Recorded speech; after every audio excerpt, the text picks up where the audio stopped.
मेरी इस ज्ञान विज्ञान की कक्षा में आपका बहुत बहुत स्वागत है।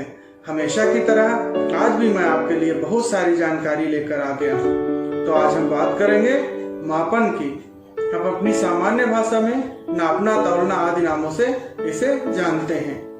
हमारे दैनिक जीवन में कई ऐसे समय आता है जब हम लंबाई, वजन एवं समय का मापन करते हैं। दर्जी कपड़े को इसलिए मापता है कि दिया गया कपड़ा सही लंबाई एवं चौड़ाई का वस्त्र बनाने के लिए उचित मात्रा में है कि नहीं है। दुकानदार एवं बढ़ई अपनी सामग्री को सही मात्रा में बेचने के लिए मापन करते हैं। किसान भी अपने खेत की लंबाई चौड़ाई का मापन करता है, जिससे उसे पता रहे कि वह अपने खेत में कितना बीज बो सकता है और कितना फसल प्राप्त कर सकता है। फसलों के लिए कितने पानी की, कितने कीटनाशकों की, कितने खाद की आवश्यकता होगी। सड़क पर भी दूरी को मापकर लिखा जाता है, जिससे हमें पता चलता है कि हमें अपने गंतव्य तक जाने के लिए कौन से वाहन से जाना उचित होगा और कितना समय लगेगा। दैनिक जीवन में हम घर, दुकान, शाला, खेल के मैदान में कई प्रकार के मापन करते हैं। वैज्ञानिक अध्ययन और प्रायोगिक कार्यों का तो मूल आधार ही मापन है। अपनी आवश्यकता के अनुसार हम प्रायः कुछ न कुछ अनुमान लगाते रहते हैं, परंतु वे कभी भी शुद्ध माप नहीं हो सकते।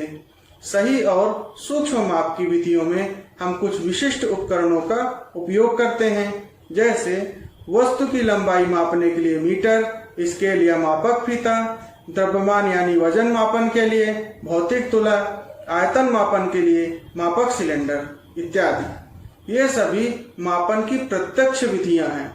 कभी कभी मापन करना आसान नहीं होता, अर्थात सुविधाजनक नहीं होता है। इसके लिए अलग अलग तरीके अपनाए जाते हैं। क्या आप अपने स्केल द्वारा अपनी पुस्तक के पन्नों को या किसी भी सिक्के की मोटाई को माप सकते हैं? नहीं। तो आइए अप्रत्यक्ष विधि द्वारा इसके मापन की प्रक्रिया को इस तरह समझने का प्रयास करते हैं। आप 1 रुपए के एक समान 10 सिक्के ले लीजिए और स्केल तो अपने बॉक्स में रहता ही है। स्केल लेकर उसे किसी सपाट धरातल पर रख दीजिए। 1 रुपए के 10 सिक्कों को एक के ऊपर एक रखकर एक गड्डी बनाइए। सिक्कों की इस गड्डी को एक हाथ से पकड़कर उसके एक सिरे को स्केल के किसी सेंटीमीटर चिन्ह पर रखिए। यदि आप 10 सिक्कों की गड्डी के एक सिरे को 1 सेंटीमीटर के चिन्ह पर रखते हैं, तब गड्डी द्वारा स्केल के दूसरे सिरे को छूने वाले पाठ्यांक को नोट कर लेते हैं। इस पाठ्यांक में से पहले पाठ्यांक को घटा दीजिए। प्राप्त अंतर से आपको 10 सिक्कों की मोटाई ज्ञात हो जाएगी। इस मोटाई को सिक्कों की कुल संख्या, जो कि 10 है, से भाग दे दीजिए। इस प्रकार एक सिक्के की मोटाई ज्ञात हो जाएगी। इस तरह का क्रियाकलाप 5 तथा 15 सिक्कों के साथ भी दोहराइए और उसे इस सारणी में लिखिए। तीनों मापों में से कौन सा माप अधिक सही है? सिक्कों की संख्या जितनी अधिक होगी, मापन उतना ही अधिक सही होगा। फिर एक क्रियाकलाप करते हैं। तार का एक टुकड़ा ले लेते हैं, एक पेंसिल ले लेते हैं बेलनाकार और स्केल ले लेते हैं। तार का टुकड़ा ले लेते हैं, इसे किसी बेलनाकार पेंसिल पर 20 बार लपेट लेते हैं। ध्यान रखना है कि एक दूसरे के साथ तार के जो घुमाव है वो सटे हुए हों और उनके बीच कोई रिक्त स्थान न हो। इस प्रकार लिपटे हुए तार को कुंडली कहते हैं। तार इस कुंडली की लंबाई स्केल की सहायता से माप लेते हैं।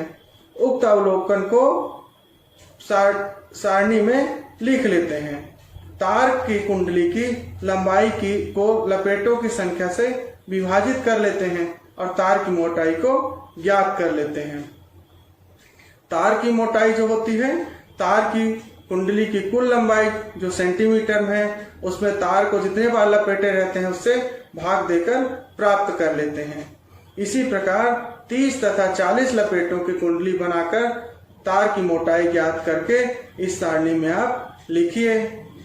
और ये जैसे चित्र में दिखाया हुआ है, इसी तरह स्केल में इसकी लंबाई ज्ञात करना है और पेंसिल में तार को लपेटना है।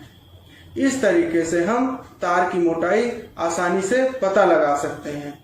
क्या हम स्केल की सहायता से किसी गेंद का व्यास माप सकते हैं? मतलब मोटाई उसके केंद्र से उसके बाहरी परिधि तक का लंबाई का दुगना, या केंद्र से दोनों ओर की जितनी भी लंबाई होगी उसको, या बॉल हम लेते हैं हाथ में जितना बड़ा आता है उसका अंदाज लग जाएगा कि व्यास तो हमें पता है त्रिज्या का दुगना व्यास होता है। यह कार्य कठिन है क्योंकि गेंद गोलाकार है। इसके लिए हम 2 लकड़ी के गुटकों की मदद लेंगे। इस चित्र को ध्यान से देखिए। मेज पर स्केल रखिए। पहले समतल गुटके और दूसरे समतल गुटके के मध्य चित्र के अनुसार गोलाकार वस्तु जो गेंद है को इस प्रकार रखिए कि वह दोनों गुटकों की सतहों को स्पर्श करे। दोनों गुटकों की स्केल पर स्थित के पाठ्यांक को नोट कर सारणी में लिखिए। दोनों गुटकों की मध्य की दूरी ही गोलाकार वस्तु का व्यास होगा। यहाँ यह ध्यान रहे, गोलाकार वस्तु को स्पर्श करने वाले गुटकों के आमने सामने की सतहें आपस में समांतर हों और स्केल के लंबवत हों। तो गोलाकार वस्तु का व्यास क्या होता है? दूसरे सिरे का जो पाठ्यांक सेंटीमीटर में है उसमें से हम पहले सिरे के पाठ्यांक को 1 घटा देते हैं तो हमें मिल जाता है। बाल रोग विशेषज्ञ जो होते हैं वो किसी भी बच्चे की ऊंचाई मापने के लिए इसी विधि का उपयोग करते हैं और स्कूल में भी इसी प्रकार से आपकी ऊंचाई मापी जाती है। इसके बाद हम बात करते हैं क्षेत्रफल की। इस चित्र में कुछ खेतों के नक्शे बने हैं। इसमें किरण, सलमा और श्यामू के खेत दिखाए गए हैं। क्या आप नक्शा देखकर बता सकते हैं कि किरण, सलमा और श्यामू में से किसका खेत बड़ा है? कैसे तय किया जाए कि कौन सा खेत बड़ा है और कौन सा छोटा है? किसी खेत या कागज पर बने वर्ग या आयत के बड़े या छोटे होने का संबंध उसकी सतह के फैलाव से है। खेत या कागज पर बना वर्ग या आयत जितना बड़ा होगा उसकी सतह का फैलाव उतना ही अधिक होगा। किसी भी वस्तु की सतह का फैलाव का माप उसका क्षेत्रफल कहलाता है। क्षेत्रफल का एसआई मात्रक वर्ग मीटर है, जिसे इस तरह लिखा जाता है, m के ऊपर 2 का घात के रूप में लिखा जाता है। यह उस वर्ग का क्षेत्रफल है जिसके प्रत्येक भुजा की लंबाई 1 मीटर है। टाइल्स, पुस्तक, फोटो फ्रेम या पोस्टकार्ड जैसे छोटे आकार की वस्तुओं का क्षेत्रफल वर्ग सेंटीमीटर में दर्शाना सुविधाजनक होता है। 1 वर्ग सेंटीमीटर उस वर्ग का क्षेत्रफल है जिसकी प्रत्येक भुजा की लंबाई 1 सेंटीमीटर होती है। बहुत बड़ी सतहों जैसे किसी खेत का क्षेत्रफल एयर अथवा हेक्टेयर मात्रकों में दर्शाया जाता है। ग्राफ पेपर में 1 वर्ग सेंटीमीटर या 1 वर्ग मिलीमीटर क्षेत्र की पहचान कीजिए तथा 1 वर्ग सेंटीमीटर में स्थित मिलीमीटर क्षेत्रों की संख्या गिनकर निकाल लीजिए। ग्राफ पेपर आपके विज्ञान या गणित की कॉपी में रहता है और आसानी से मिल जाता है। अब ग्राफ पेपर की लंबाई और चौड़ाई मापिए, उसका क्षेत्रफल वर्ग सेंटी में गिनकर निकाल लीजिए तथा इस ग्राफ को आधा मोड़कर क्षेत्रफल ज्ञात कीजिए। इन दोनों क्षेत्रफलों की तुलना भी कीजिए। क्षेत्रफल के मात्रकों के गुणज तथा अपवर्तक क्या होते हैं? जैसे 1 वर्ग मीटर में 10,000 वर्ग सेंटीमीटर होता है, 1 हेक्टेयर में 100 एयर होता है, 1 डेसिमल में 40 वर्ग मीटर होता है, 1 एयर में 100 वर्ग मीटर होता है, 1 हेक्टेयर में 10,000 वर्ग मीटर होता है, 1 एकड़ में 100 डेसिमल होता है, 1 एकड़ में 4000 वर्ग मीटर होता है। हम नियमित आकार वाली वस्तु की सतह का क्षेत्रफल, उसकी लंबाई, चौड़ाई, ऊंचाई, अर्धव्यास इत्यादि मापकर ज्ञात कर सकते हैं। आयत या वर्ग जैसे नियमित आकृति वाले समतल पृष्ठों के क्षेत्रफल, उनकी लंबाई तथा चौड़ाई मापकर सूत्र की सहायता से ज्ञात करते हैं। किसी वृत्त का क्षेत्रफल उसके व्यास या त्रिज्या को मापकर ज्ञात किया जाता है। नियमित आकार की वस्तु का क्षेत्रफल ग्राफ पेपर की सहायता से भी ज्ञात कर सकते हैं। इस हेतु नियमित आकार की वस्तु को ग्राफ पेपर पर रखकर उसकी सीमा बनाएं तथा उस सीमा रेखा में उपस्थित समस्त वर्गों की संख्या गिन लें। यह उस नियमित आकार की वस्तु का क्षेत्रफल होगा। यदि किसी आयत की लंबाई 4 मीटर व चौड़ाई 3 मीटर है तो आयत का क्षेत्रफल होगा 4 गुना 3 अर्थात 12 वर्ग मीटर। तो आयत के क्षेत्रफल का सूत्र है लंबाई गुणे चौड़ाई। आयत किसको बोलते हैं? जिसमें एक भुजा ज्यादा लंबी होती है और दूसरी भुजा छोटी होती है, मतलब जिसमें लंबाई और चौड़ाई दोनों होता है। इसी प्रकार वर्ग होता है, वर्ग में उसकी चारों भुजाएं एक बराबर होती हैं। तो वर्ग का क्षेत्रफल होता है भुजा का वर्ग, यानी भुजा का गुणा भुजा से। यदि 4 मीटर भुजा वाला वर्ग है तो वर्ग का क्षेत्रफल ज्ञात करने के लिए भुजा का वर्ग अर्थात 4 गुना 4 बराबर 16 वर्ग मीटर होगा। ऐसे वृत्त का क्षेत्रफल होता है पाई गुणा त्रिज्या का वर्ग, यानी त्रिज्या का गुणा त्रिज्या। यदि क्षेत्र वृत्ताकार है, उसके त्रिज्या का मान 7 मीटर है तो वृत्त का क्षेत्रफल निकालने के लिए पाई का मान होता है 22/7 और उसके त्रिज्या के वर्ग का गुणा करना है तो वृत्त का क्षेत्रफल होगा 154 वर्ग मीटर। इस सारणी में दी हुई वस्तुओं की लंबाई चौड़ाई मापकर इनके क्षेत्रफल की गणना कीजिए।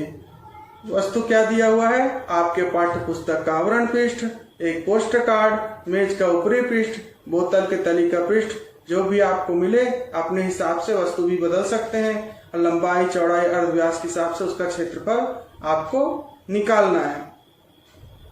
ये तो नियमित आकृति वाली वस्तुओं के क्षेत्रफल की बात हो गई। अब बात करते हैं अनियमित आकृति वाली वस्तुओं के सतह के क्षेत्रफल को ज्ञात करने की। कभी कभी हमें किसी पत्ती, हथेली, पैरों की तली जैसे विभिन्न अनियमित आकृतियों का क्षेत्रफल ज्ञात करना होता है। इस प्रकार की सतहों का क्षेत्रफल सारणी में दिए गए सूत्रों या इसी प्रकार के अन्य सूत्रों द्वारा ज्ञात नहीं किया जा सकता। जो सारणी अभी हम बात कर रहे थे, जिसमें वर्ग, आयत और वृत्त के क्षेत्रफल की बात कर रहे थे, उसके द्वारा ज्ञात नहीं कर सकते हैं। ऐसी सतहों का क्षेत्रफल ग्राफ पेपर द्वारा ज्ञात किया जाता है। आप एक काम करिए, एक ग्राफ पेपर ले लीजिए सेंटीमीटर वाला, एक कोई पत्ती ले लीजिए और पेंसिल स्केल ले लीजिए।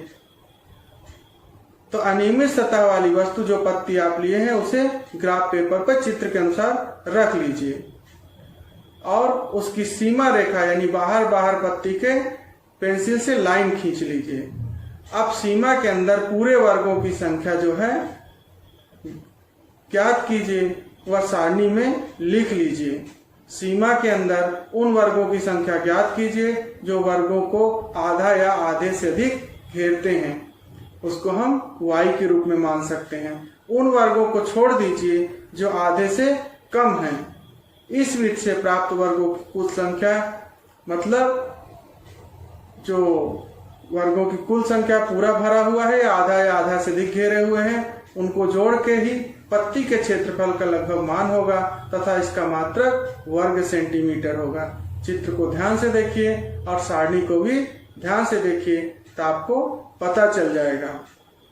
इस चित्र में दिए गए पत्ती का क्षेत्रफल लगभग 48 वर्ग सेंटीमीटर होता है। इस विधि से नियमित आकार की वस्तुओं जैसे गिलक, वृत्ति, पेंदी का क्षेत्रफल भी ज्ञात कीजिए और अपने परिणाम की जांच सूत्र द्वारा क्षेत्रफल की गणना करके करिए। तो बस आज की कक्षा में इतना ही। आज की कक्षा मापन की इस कक्षा में हमने सीखा कि कम लंबाई, मोटाई मापने के लिए प्रत्यक्ष विधियां उपयोग में लाई जाती हैं। किसी भी वस्तु की सतह के फैलाव का माप उसका क्षेत्रफल कहलाता है। क्षेत्रफल का SI मात्रक वर्ग मीटर होता है। छोटी वस्तुओं के क्षेत्रफल को वर्ग सेंटीमीटर या वर्ग मिलीमीटर में दर्शाना सुविधाजनक है। बड़ी सतहों जैसे खेत का क्षेत्रफल एयर अथवा हेक्टेयर जैसे मात्रकों में दर्शाया जाता है। नियमित आकृति की वस्तुओं की सतह के क्षेत्रफल की गणना उसकी लंबाई, चौड़ाई, अर्धव्यास इत्यादि माप कर तथा उचित सूत्र का उपयोग करके ज्ञात किया जा सकता है। अनियमित आकृति का क्षेत्रफल ग्राफ पेपर द्वारा ज्ञात किया जाता है। तो अगली कक्षा में मापों से संबंधित अन्य जानकारियों पर चर्चा करेंगे। फिर मिलते हैं एक नए वीडियो के साथ। तब तक के लिए आप पढ़ते रहिए, अपने ज्ञान को बढ़ाते रहिए, घर में रहें,